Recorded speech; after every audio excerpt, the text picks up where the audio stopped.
पिला माने न्यूटनकर द्वितीय गति नियम कौन समस्ते जानिल कौन थिला पिला माने आउ थरे म तुमको मने पके दूची जे गुटे वस्तु उपरे प्रयुक्त बल तार समय अनुसार तार संवेगर परिवर्तन हार सहित समानुपाती ये कथाटी आमे तार जो न्यूटनकर द्वितीय गति नियम आलोचना करुथिले सेठी एगुड़िक आमे आलोचना करिछु। आज वर्तमान आमे आलोचना करिबा जे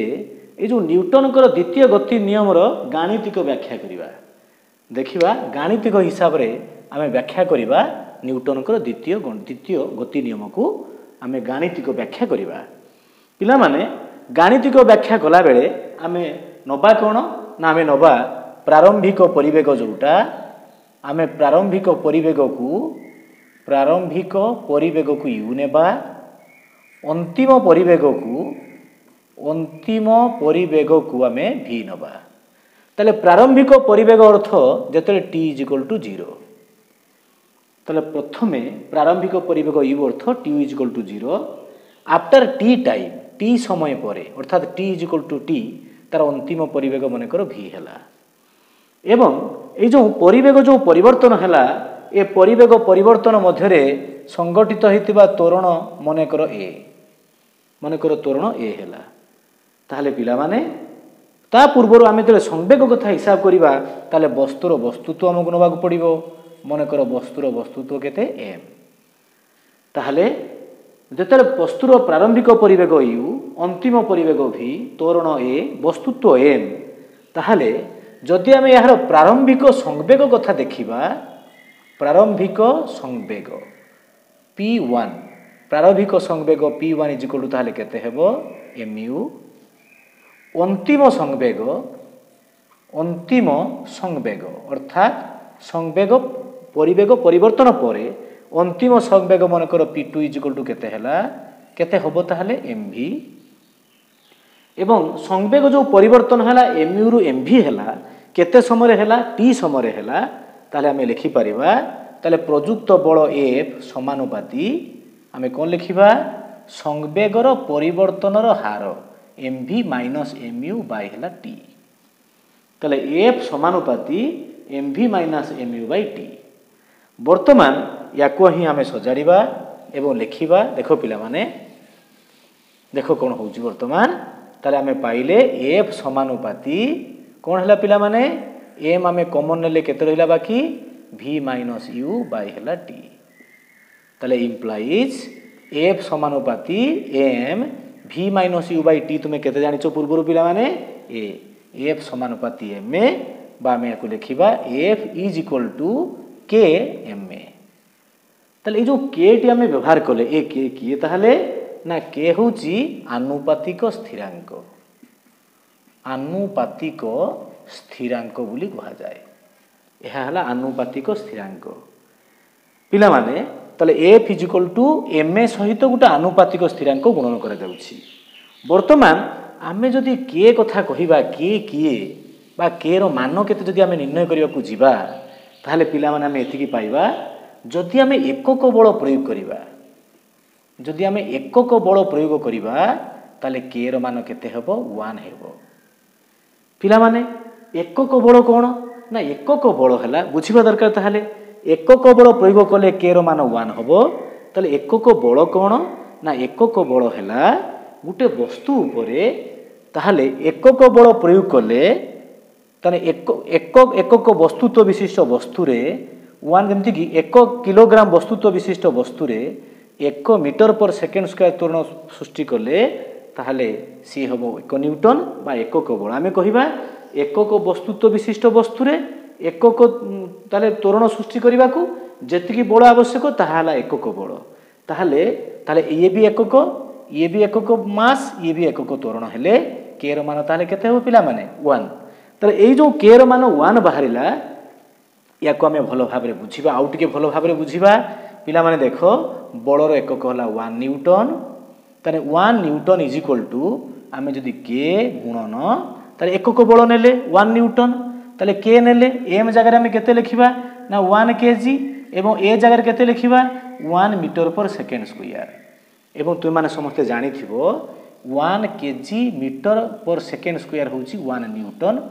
एक न्यूटन तुम्हें केते आगु जानिछ ना न्यूटन है केजी मीटर पर सेकेंड स्क्वायर ये कथाटी तुम्हें पूर्व जानिछ ताहले 1 न्यूटन जदि 1 केजी इंटू 1 मीटर पर सेकेंड स्क्वायर है ताले के मान केते हो पिला माने 1 ताले के मान 1 हेले आम यही स्थान रे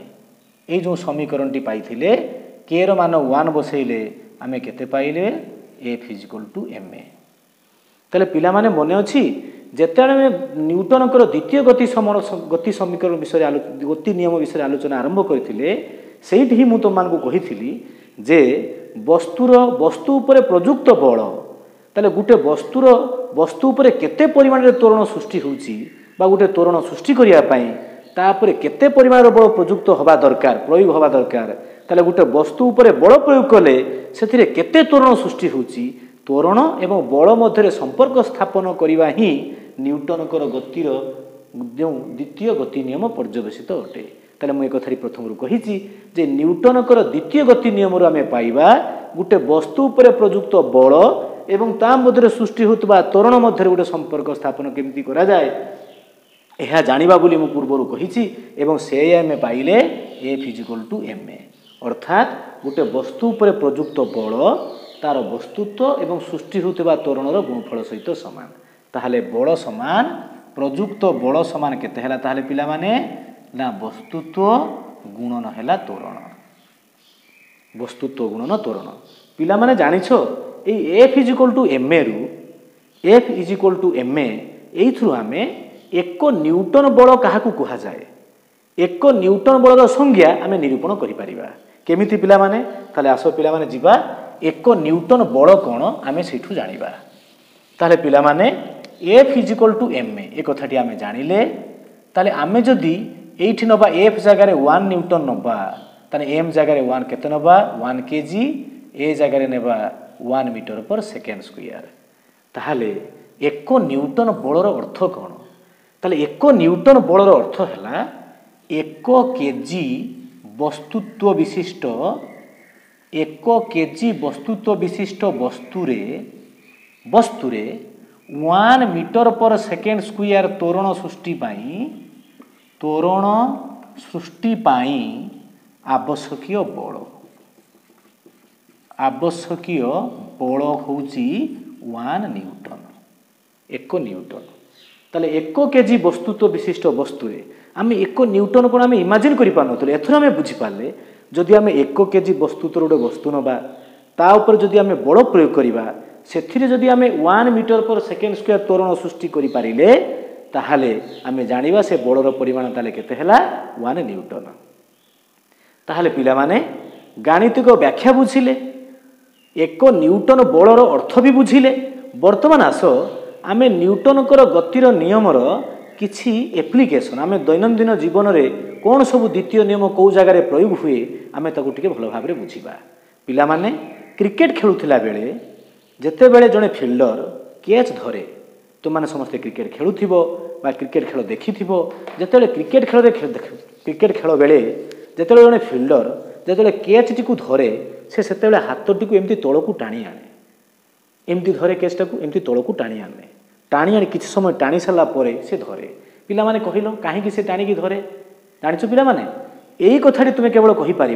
जे कैच टी से सुरक्षित भाव में धरी पार बल टी एवं हाथ को कष्ट हम ना अर्थात हाथ को कष्ट हेनी अर्थ ताले हाथ उपर प्रयुक्त बल टी कम हम कहीं जानिछ एठी पिला माने न्यूटन द्वितीय नियम ही प्रयोग आम अजाणत केमती पिला माने देख न्यूटन गतिर द्वितीय नियम है ताहले प्रयुक्त बल तुम उपरे बल टी केते बल प्रयोग करिवो ताहा निर्भर करे तार संवेगर परिवर्तन हार उपरे जेते बल टी तुम पाखु आसुथिला तार वस्तुत्व थिला तार परिवेग थिला तार त्वरण तार पाखे तार संवेग भी थिला वस्तुत्व थिला परिवेग थिला ताने गुण पूर्ण कले तार संवेग थिला बल टी को अटकाइबा अर्थ तार संवेग केते करिबा जीरो करिबा जीरो केमिति तार मास रहिबो वस्तुत्व रहिबो किंतु v टा को जीरो करिबा ताहले संवेग को टोटल आमे जेतिकी थिबो ताको आमे जीरो को आनिबा ताले संवेगर परिवर्तन एतिकी आमे हाथ को टाइट करी जदि टाइट करी आमे एइठी धरिबा ତାହେଲେ ବି ସଂବେଗ ପରିବର୍ତ୍ତନ ସେତିକି ହେବ। ଆମେ ଟାଣି ଆଣିଲେ ବି ସଂବେଗର ପରିବର୍ତ୍ତନ ସେତିକି ହେବ। ତାହେଲେ ମନେକର ବଲ୍ର ସଂବେଗ ଥିଲା mv, ମନେକର ବଲ୍ର ସଂବେଗ ଥିଲା mv, ବର୍ତ୍ତମାନ ତାର ସଂବେଗ ଆମେ କେତେ କରିବା 0। ତାହେଲେ ଆମେ ଯେମିତି ଧରୁ ବଲ୍ଟିକୁ ବି ସଂବେଗ ତ ପରିବର୍ତ୍ତନ ଏତିକି ହେବ, 0 - mv ହେବ,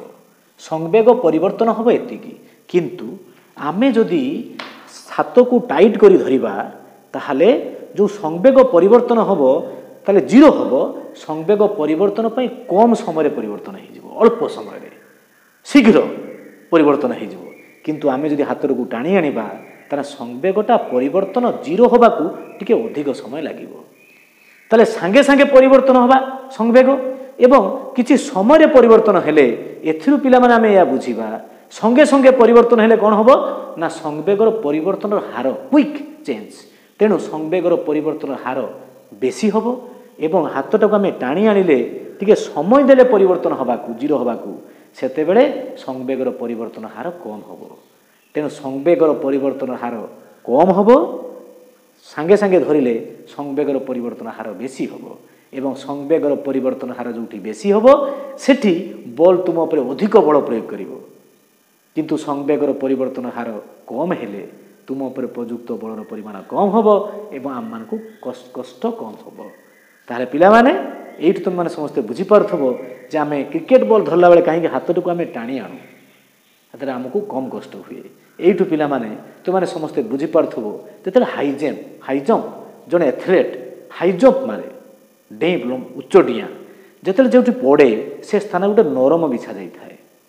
କାହିଁକି ବିଛାଯାଏ ପିଲାମାନେ? ତାହେଲେ ହାର୍ଡ଼ ସର୍ଫେସ୍ ହେଲେ, କଠିନ ସର୍ଫେସ୍ ହେଲେ ସଂବେଗର ପରିବର୍ତ୍ତନର ହାର ବେଶୀ ହୋଇଯିବ ଏବଂ ତାକୁ କଷ୍ଟ ବେଶୀ ହେବ। କିନ୍ତୁ ଯଦି ନରମ ହୋଇଥିବ, ବାଲି ହୋଇଥିବ, ତାହେଲେ ସେ ପଡ଼ିଲେ ସଂବେଗର ପରିବର୍ତ୍ତନ ଧୀରେ ଧୀରେ କମ୍ ହେବ, ଯାହାଦ୍ୱାରା ସଂବେଗର ପରିବର୍ତ୍ତନ ହାର କମ୍ ହେବା ଦ୍ୱାରା ତାପରେ ପ୍ରଯୁକ୍ତ ବଳର ପରିମାଣ ମଧ୍ୟ କମ୍ ହେବ, ତାକୁ କଷ୍ଟ କମ୍ ହେବ। ପିଲାମାନେ ନ୍ୟୁଟନଙ୍କର ଦ୍ୱିତୀୟ ଗତି ନିୟମ ଆମେ ତାର ବ୍ୟବହାର ଆମ ଆଖପାଖରେ ଦେଖିଲା ପରେ କେଉଁ ସ୍ଥାନରେ ନ୍ୟୁଟନଙ୍କର ଦ୍ୱିତୀୟ ଗତି ନିୟମ କାର୍ଯ୍ୟକାରୀ ହୁଏ ଆମ ଅଜାଣତରେ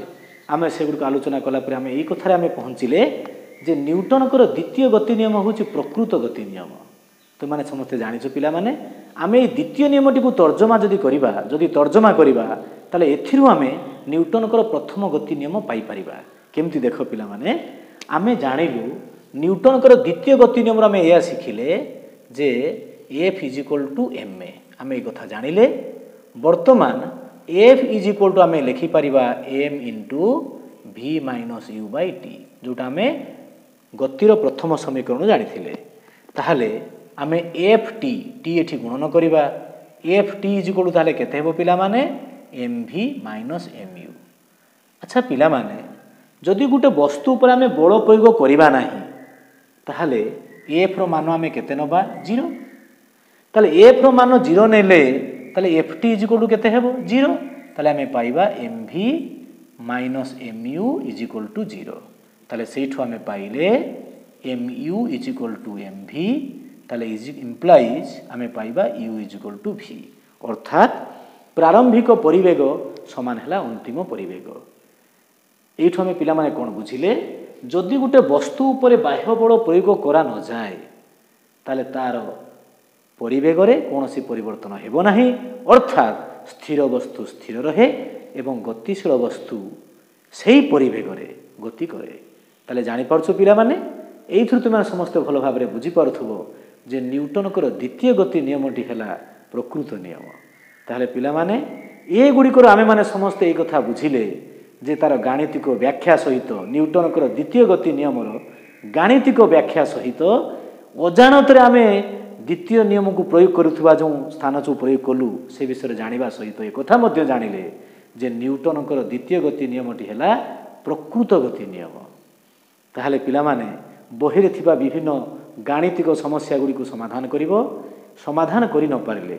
ମୋ ପାଖକୁ ଲେଖି ପଠାଇବ ଏବଂ ସେଗୁଡ଼ିକୁ ପୁଣି ମୁଁ ତୁମମାନଙ୍କୁ ଏହି ଭିଡ଼ିଓ ମାଧ୍ୟମରେ ସମାଧାନ କରି ପଠାଇବି। ତାହେଲେ ବର୍ତ୍ତମାନ ପାଇଁ ଏତିକି, ଧନ୍ୟବାଦ।